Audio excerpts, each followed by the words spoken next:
Who hired you to teach here? When I first applied for St. Louis U High, I have to tell a little story. In high school, I went to Pattonville, and I never ever heard of St. Louis U High until in 1961 we had to play the first round game against Emmett Hannock's St. Louis U High basketball team. From that point on, I knew exactly where St. Louis U High was going to be. So when I graduated from college, from Missouri U, I applied at several different places to become a teacher, and there were two openings here. There was an opening at Duchesne, there was an opening at a military academy, and I interviewed at all three places with Father Sheehan. And Father Sheehan looked at me and probably said, "This is a first-year guy out of college. We really don't need that type of a person," because they were replacing two people. They were replacing Charlie Conway and replacing Carl Miller. So they hired a guy from Southwest High School, and they turned me down. And so about a month after that, I got a letter from Father Sheehan saying, "Are you still available? Would you like to come and teach at St. Louis U High?" And so he talked to me again, and I took the job. One of the reasons I did take the job or applied to St. Louis U High was not about the loss of the basketball game, but more in terms of at the college. I was a member of the YMCA, which was a service organization at Mizzou. And so I figured a Catholic school, even being not Catholic, would be a place where I could get the opportunity to work with kids and work on getting them into service to the community and to other people. So that was where I first was hired with Father Sheehan. Okay. What were your first impressions of, we'll say, the top administrators and the other teachers and the students you ran into? General impressions. In general, the administrators, being a first-year teacher, you don't really get to see the administrators. You're just working to save your life. So when you meet the students and maintain some sort of working relationship without making all sorts of crazy mistakes. But Father Sheehan was the principal, and after the other people I had to deal with, one of them was Charlie Conway, who was a disciplinary principal. And Charlie kind of became my mentor when I wasn't doing such a great job in the classroom. I tried to be their friend instead of trying to be their teacher. So I have a great admiration for Charlie, because he was just so kind and generous for me and to everyone that he ever dealt with. The other administrators, through the years, you want to go through my whole time?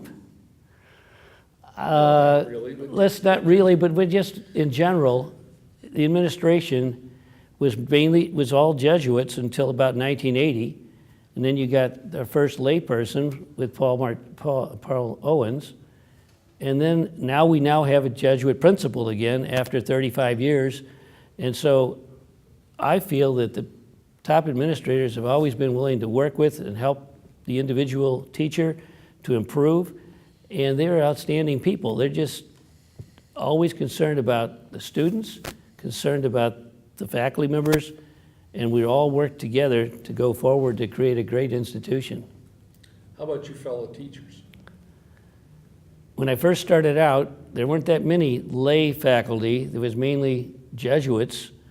And so I didn't know how to deal with priests being not Catholic. But I made best of friends with some of those individuals. The teachers themselves, everybody tends to work together to come up with something good for the students to make their lives much better and more interesting, so that you get different points of view. The thing that's really good right now and in the past was all the people in the science department. We talk to each other. We help each other out in trying to improve, make ourselves better, so the students get a better opportunity as to seeing what science is all about.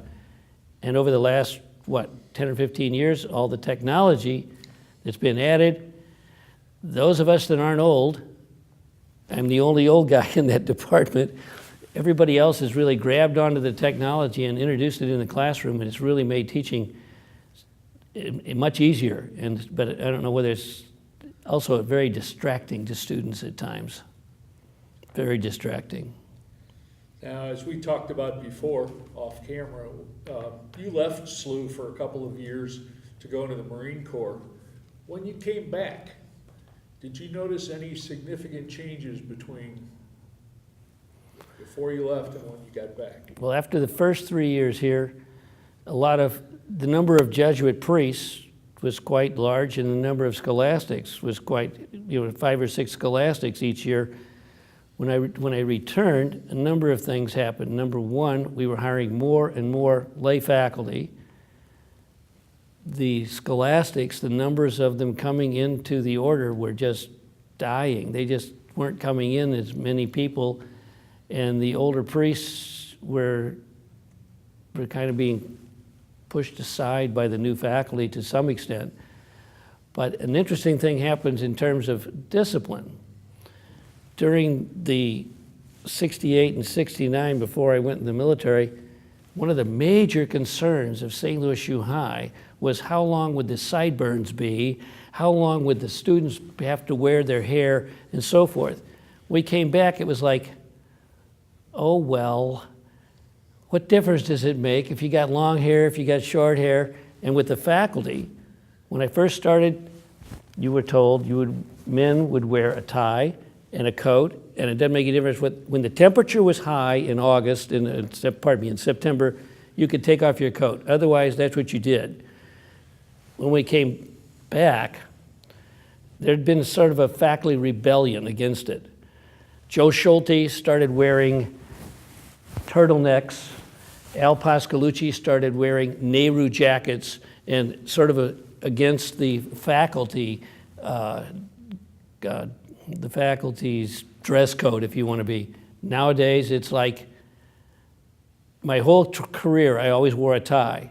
I'm not wearing one today, but I always wore a tie when I met my students, and I did that for the total time I've been teaching. When I was department chair, I asked the members of the department to always wear a tie. As soon as I was no longer department chair, it was like, we're not requiring to wear ties anymore. So I don't know, I just felt that it was something that Father Sheehan told me when I was hired, that it's important that you designate yourself not as a student, that you are the leader of this educational portion, your portion of the classroom, and it's a measure of respect for you and a respect for the students in the classroom. You don't have to be like them, and they don't have to obviously be like you.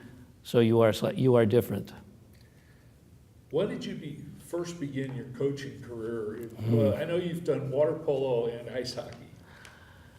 I'll give you 2 stories which Okay. are maybe interesting, maybe not interesting. First year I taught here, Pat Berger, a Jesuit scholastic, was in charge of the water polo team. And he'd done it in 65, and then he did it in 66. In 66, they won the state championship. And so he had to go on to, I guess it's theology after that. And so at a party that we had out at White House, no, that wasn't White House, it's out in the Jesuits own this retreat house that's overlooking the Missouri River. So we had the end of the year faculty party, and he says, you know, I'm not gonna be here next year, and I can't find anybody to be the water polo coach, so would you be interested in that? Did you coach or do anything in high school and so forth? I said, no, I was not the athletes in school. He said, well, you know, these guys are really, really good, and if you coach them, I know that they will do well. And I said, well, I've never seen a water polo game. And so he says, all you have to do is find the best players and talk to them and tell them that they're in charge and they'll run the drills and they'll run the team and you'll do anything you want. And I thought, no, I'm not interested. He says, well, here's a book. This book will tell you all that you need to know about water polo. So I reluctantly agreed. And so the first year, we practiced at St. Louis U's pool. They had wire cages as the goal standards. We went out to Ladue a number of times and practiced there. And we won 4 games and lost 16, I think it was the first year. The second year we won 3 games. No, I turned that around. We won 3 the first year and 4 the second year. So we weren't very successful, but that's when I got drafted. So I talked to Father Valaquette, a Jesuit priest, and gave him the same story that Berger gave me, how easy it was, the kids will do it, and so forth. But I said, I guarantee you one thing, that if you coach these guys, they are so good, and all the other schools have lost all their good people. They are so good that you will be a contender or may even win the championship next season, in next October. So the scary thing was, and I think I told you this story, that I'm in the military, I'm in the Marine Corps, and I'm down in a training area learning to become a radio operator to deliver weaponry out into Vietnam. And a telegram comes from, the sergeant says, you have a telegram. The telegram, I said, what it's all about? You know, you think about it in the military, you get a telegram, something happened to somebody. So the one thing was, it was really nice that he sent me a telegram saying, Commander Sweats, that was Keith Sweats was the captain, and the crew win the state championship. And I felt really good that I had talked somebody into doing that. Ice hockey's about the same way. In 1971, when I came back, first year of ice hockey, Paul Martell calls me in and says, why don't you, since you coach water polo, this is my 4th year now of coaching water polo, why don't you consider becoming the ice hockey coach? And I said, Paul, I'm already doing water polo in the fall. When I do ice hockey, I haven't got time for that. So Paul talked myself and Charlie Amilati and Jim Murphy into being the triumphant group organizing the whole thing. And after the first year, which I think we won 5 and lost 5, or we won 6 and lost 4.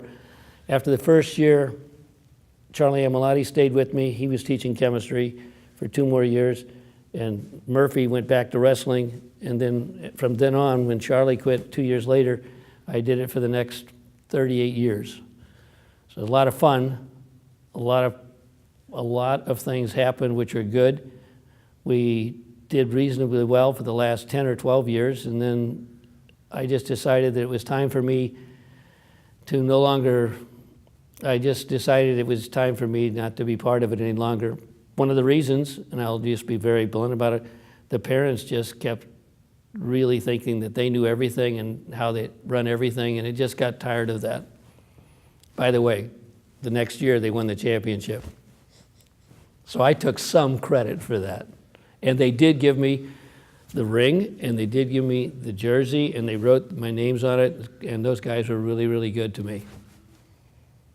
Well, I think you've answered my next couple of questions. But so, who are some of the more memorable teachers and coaches you've experienced since you've been at SLUH? As far as science is concerned, it would have to be Emmett Hannock, because Emmett and Charlie Conway, but Charlie, I'll tell you a story about Charlie, but Emmett Hannock with physics, anytime you had a problem, you wanted to know something, he would be very willing to help you out and help with the teaching that you were doing. And Emmett and I became very, very good friends. We did a number of partying things off campus, a number of Jesuits who would join us. This is when I was single, and I had a house over here on Wise, and that's how I got to, and we would have parties before hockey games, and so there'd be a number of faculty who'd just come over and have a few beers, and then we'd go to a hockey game or that sort of thing. But that was the friendship type basis of it. As far as teachers, I also love history, and so there were faculty members who I would talk to that I think were really, really good. Doc Robbie, Doc Monahan, Steve Aylward, and I would share things with them because I still read a lot of history and so forth, so I would just try and work with them. And at the same time, The other departments, they're just outstanding people. They are dedicated teachers who work to improve what they're best noted for, but they also want to learn what other people are doing. In other words, it's the favorite word nowadays is collaboration, but at least they're willing to work together towards the goal of educating young men in all areas, not just their area. And I think we all work together to make that happen. Okay. Now, 2 of your sons attended SLUH. What were their experiences as students with a father on the faculty? Chris and Tim. Chris was, to show you what Chris wanted to do. Chris wanted to be, since I was the hockey coach, he wanted to be a hockey player. And he wanted to be the goalie. And so I sent him off to camps and so forth because that's what he wanted to do. But the thing was, when you have a son playing the same sport that you coach, it's an I found, extremely traumatic experience for him because he would have to sit in the locker room and listen to, your dad did this, your dad did that, why did he do that? Your dad is not playing me, he should be playing you. Now, my son never shared those things with me much until after he graduated, but I would say to anybody that if you're going to coach your own son at the same school that you're teaching, make sure that he's the best player on the team and has the respect of all of his individuals. So that was a little conflict at that point in time. But my second son, Tim, was not an athlete, but what he did was he was in classes. I made sure neither one of them were in my class. I didn't want that stigma. But what Tim did was the kids would say, your father flunked me. Your father gave me a low grade. Your father didn't pay attention to me. And Tim would just say, that's not my problem. Why don't you just talk to my dad and make sure that you find out what it is that you need to do? And it went over well. He was more willing to accept that position of being the son of a faculty member, whereas Chris was being a little bit more nervous about it, especially since he played hockey for me. So he was not my best goalie, and he didn't play every year. He only played maybe a third of the games that was there. So maybe he didn't hate me for that, that's for sure. Do you think there are too many SLUH graduates on the faculty?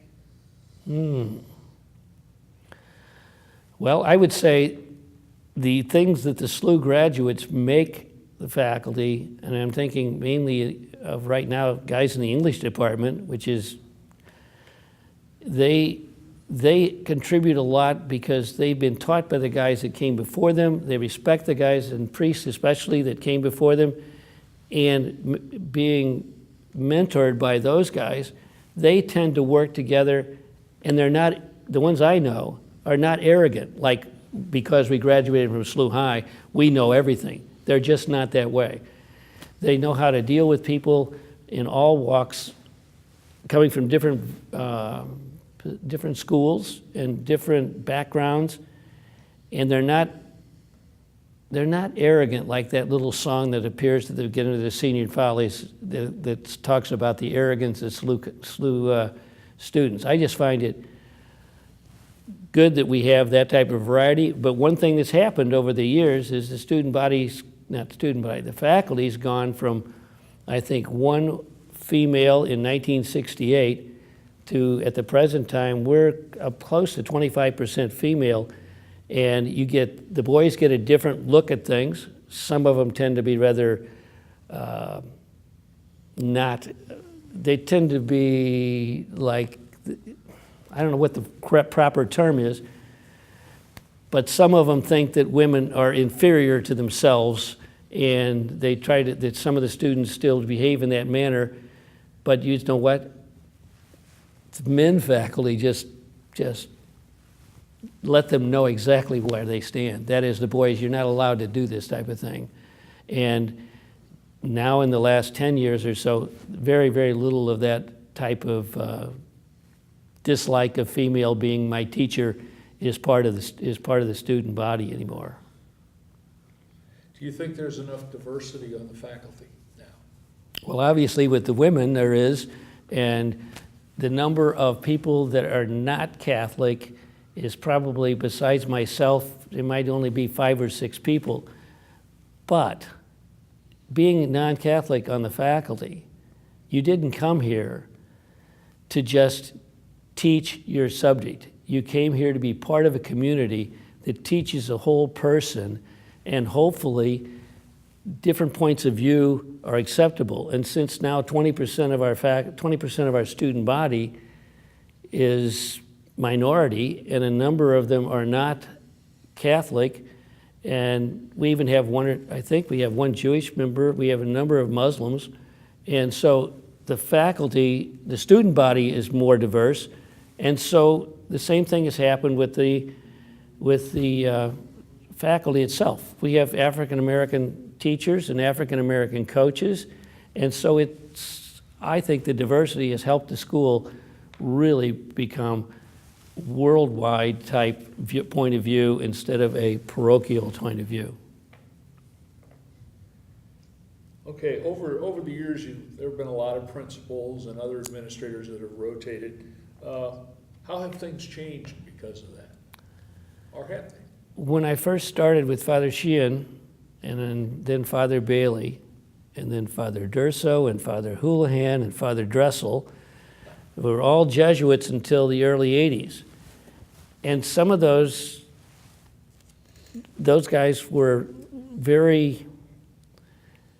they kind of got pushed into it. Some of them got pushed into being the principal. They didn't really want the job. It doesn't mean that they didn't do it and didn't do it well.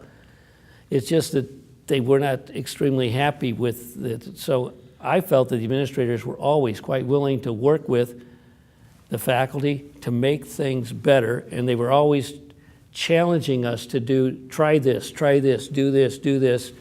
At the beginning of every year at the opening faculty meeting, this is going to be our theme for the year, and we would all try to fill in and do what was necessary to make that type of approach from that administrator work. When we got the lay faculty with Paul Owens and then Bob Bannister, and then a female principal for 6 years, and then John Moran, and now we're back to a Jesuit principal, and some of us, the majority of us, had not seen a Jesuit principal, so I think they're kind of a little worried about what's really going to happen with the new guy. And so it's kind of like, let's just all wait and see if he can actually, what's he going to be like? And I think they're going to find out in the first couple of months. He's very willing to listen. He's very willing to learn at what the traditions are and what St. Louis U High is all about. And I think you're going to find he is a Belleville native, by the way, St. Louis native. So I think we're going to find out that he's going to be just like many of the other administrators, wanting to make this the best place possible for young men to receive an education. Okay, what has been the impact of technology, both in the classroom and in the student body? It kind of made me want to quit, if you know what I mean, because the students now know, let's go back. The technology thing started back in the 70s. When we had our computer programs and we had our computer classes, and from there the program got bigger and bigger and bigger to where we brought in computers to the classrooms, mainly Apple computers. We are an Apple school, and it's been evolving over a long period of time to where you're using all sorts of things in the classroom as a teacher. You're using the technology to bring in things from the internet. You're using the technology to bring in, good old me with my old days was, we had all these video discs, those great big video discs, and those were some of my favorite things. I still used them until last year when I last year taught. But we brought in iPads 3 years ago, and the bad thing about the iPads, from some people's point of view, is that they're easily distracting young teenage men. And they would rather play their games than pay attention in class. Well, the technology's even changed so far that you can, as a teacher, can sit there and keep track of what everybody's looking at, what they're doing and so forth. So the kids finally, they join the program. But the thing is, you can do fantastic things. You can put together conferences with other schools. You can talk to people anywhere in the world, and you can bring things where you have to talk about it in history before. You can actually bring it to the classroom and talk to people from those countries. Right now, we've been bringing in people in science by Skyping and doing lectures and talking and so forth. So the technology has made it easier to see things in a way that you can't do in a textbook or you can't do in a film, and you can actually talk to the people. It's like when we did the book.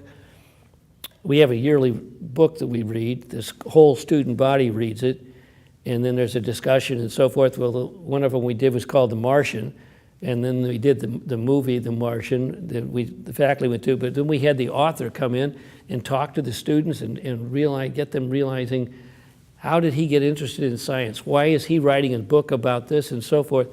And I think it's amazing all the things you can do. But here's the thing we've also done. You'll see around the school, no tech zone where you can actually use your computers and so on and so forth. And we're trying to instill in the young men to be willing to say, look, I don't have to have this machine all the time. I don't have to be playing games all the time. I can use it when it's necessary as a tool to enhance my learning and not as something just to play games. And we've been trying to introduce that into the students' ideas so that their passion might be computers, it might be electronics, but that's only part of what your education is going to be.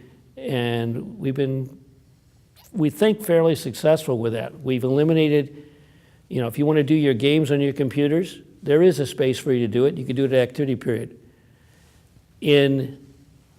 At lunchtime, essentially we did this. No phones. Because the guys were sitting there, nobody talking to each other, just playing with their phones, doing so we eliminated the phones. Probably it took a week for the kids to get used to it, but they actually sit there and now talk and communicate with one another, whereas they were hiding behind the other thing. So I think technology is good in many, many ways, but you have to make sure that it gets used by the students in a manner which is appropriate for them so that they still can learn how to say, hi, I know who you are, let's talk about something other than this game. Okay, what are any major changes you've seen during your tenure at the school? Other types of changes? Well, obviously, to me as a scientist, when I first started here, you had one big chemistry lecture room, and then you had that college laboratory that we had in there.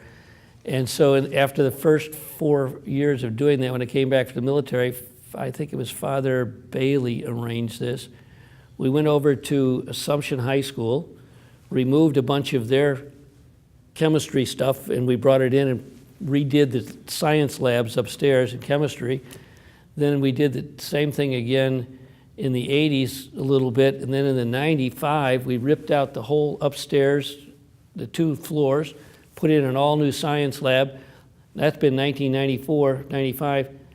That stuff is now old, and now what's happening is we're changing the curriculum to where we can do what they call maker spaces and more individualized learning instead of a lab lecture type thing. That science has changed that way. In the classroom, all of the other places, the thing that kind of failed was a thing called smart boards. We did that, and everybody had them, and everybody tried to use them, and it was kind of like, no. And when something doesn't work, we're not afraid of taking and trying something new and different. We do one thing, though. We tend to let other schools do the experimenting first, find out what the good things are, and then put those into our programs. This was especially true when DeSmet and CBC did their computers and so forth. We waited 5 or 6 years before we actually started using them in the classroom. We did it with carts, and you bring them in, and then now we're doing the iPads, which they can do all sorts of fantastic things. The only thing is, I'm an old fogey in that I've learned a lot of new things over a long period of time, and all this new stuff with the way of keeping records and submitting homework on computers and so forth, that's not me. The good thing is, the administration says, if the teacher wants to teach with just plain pencil and paper, they can go ahead and do that. They're not going to be required to switch over. And I think that's one of the best things that's been happening in the last 15 years, is the administrators realize that teaching can be done well with the technology, without the technology. It all depends upon the dedication of the teacher and the whole faculty wanting to work together to make it happen. Okay. Now, as a non-Catholic, how do you relate to the Jesuit teaching philosophy and Catholic culture here at SLUH? The interesting thing is, one of the reasons I actually took the job was because I saw an opportunity for formation for kids. And when the first 3 years I was teaching, I was still single, we did some programs where we were working with individual kids and doing like homeroom like prayer service where the kids would develop prayers and work together. And here I am, the Protestant, trying to work with the kids that are Catholic.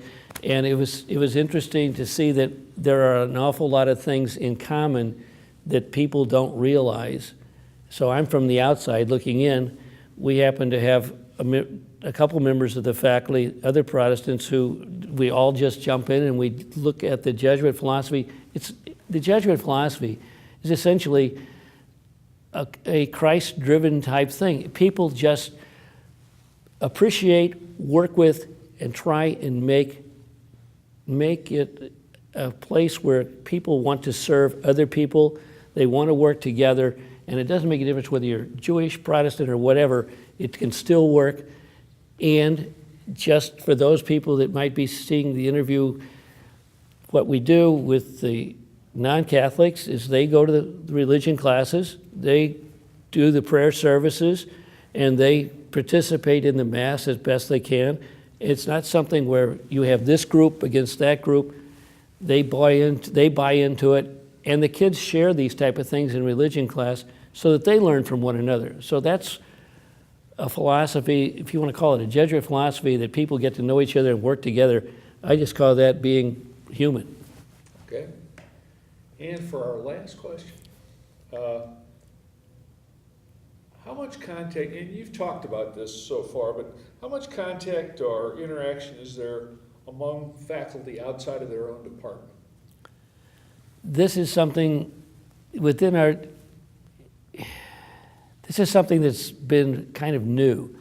In other words, we've in the past, we've all been like focused on what we're doing in our own subjects and so forth. As far as outside the classroom, what we're trying to do is to get people to work together and coordinate things. I'll give you an example which happened in the 70s. When Charlie Conway came back after being an assistant principal, he went back to school and got an interest in environmental science. And he introduced an environmental science program. But what he did was he and Doc Murphy got together and they put together a course so that the historical aspects of it and the science aspects of it, so you could see how the two could work together. And that went on for about 4 or 5 years, but then it just kind of fell apart. Rich Moran and, I can't think of this biology guy, they did a course in biology and English. And so they wrote their English papers based on biology and they intermingled the things so that there's cooperation among individual teachers as far as one department to the next department. That's one of the things that the last principal did, is that we had meetings together to try and work on and coordinate what would be working like science and math, kind of a normal thing would match. So what are you doing in science now, which would be related to the math that we're doing now? And so the algebra teachers and the chemistry teachers get together and work together from that aspect.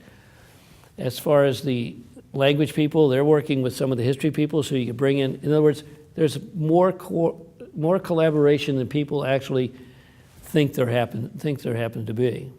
So I think it's a good thing.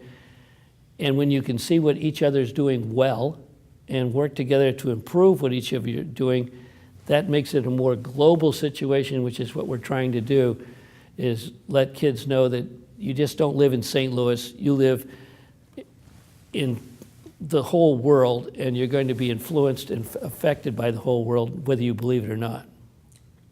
Is there anything else you'd like to add for the people that might see this documentary? The only thing I'd want to add is something that happened that I forgot about after we come back from when I came back from the Marine Corps. This was a period of time in the early 70s when the lay faculty was beginning to become larger and larger, and certain members of the lay faculty felt that the administration, the Jesuits, were not paying attention to what was going on. And there were a few grievances that were there. And so what they did is they organized a thing called the Association of Lay Teachers, with the purpose in mind of essentially trying to get the student body, the administration to establish a handbook that said what you do, what you don't do, and there were a couple of capricious things that happened that upset some people. The Association of Lay Teachers, though, essentially all that did was the administration was worried that we're going to strike. We're going to do, that was not it at all. It was just to start discussions so that people could understand the points of view of the lay people as well as the bosses or the Jesuits who were in charge.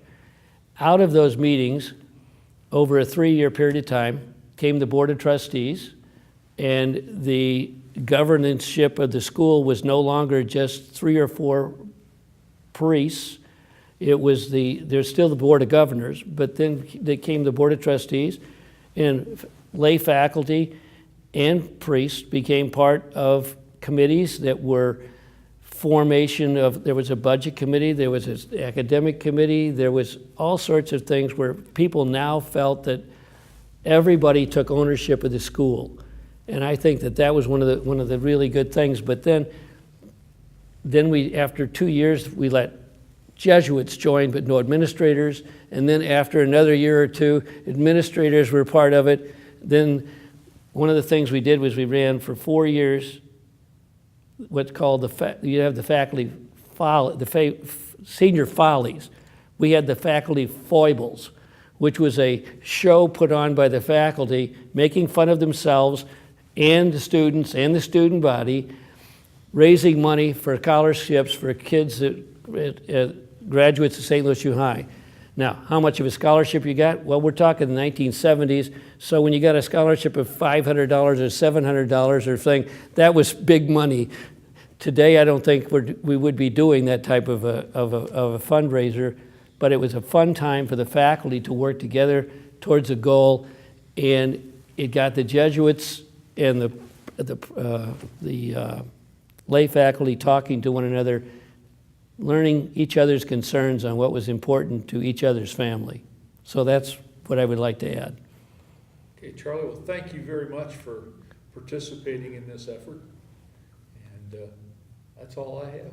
Well, I appreciate it, and I just hope that people understand that all of us are trying to work together to educate young men to be more Christ-like in what they do.